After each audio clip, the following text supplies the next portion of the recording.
Catherine Bernardo update. Yung congrats kay Tatay Cardon Trumpo. Yung grand winner ng Pilipinas Got Talent Season 7. Yung nakakuha siya ng boto ng parang alcohol lang, 99.5%. Grabe nga yun. Yung nakatanggap siya ng 2 million pesos at may kasama pang yakap ni Catherine. Sana all. And yung final walk ni Catherine with FMG.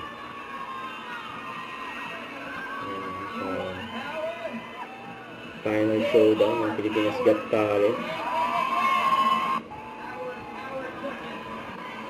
Ang ganda ng outfit ni Catherine, PPN white.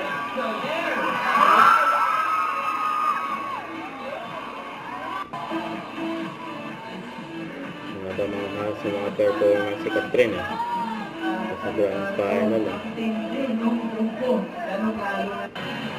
Ayun na in-announce ang grand winner. Cardon Trumpo. Sulit yung performance niya Dahil natanongha Hirap yung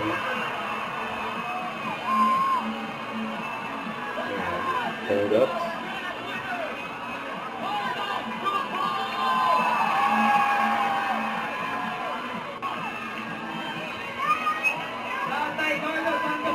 Nilapitan na sila ng 2 million. Grabe yun.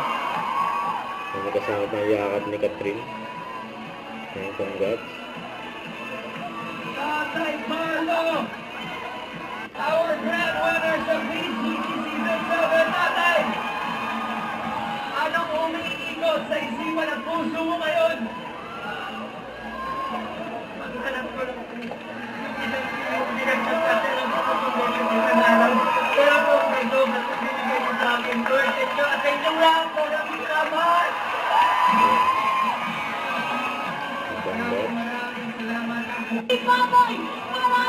Ano yung mga judges? Catherine, Donnie, FMG sa CUB. We'll see you again next season. Ito lang sa number 1 talent reality show sa bansa. Ito ang Pilipinas! Pilipinas Got Talent. Ang dami na nagpaka-feature sa nila. Mga contestant.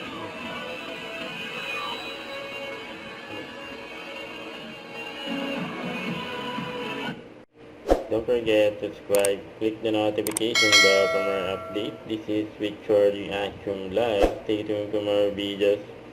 See ya.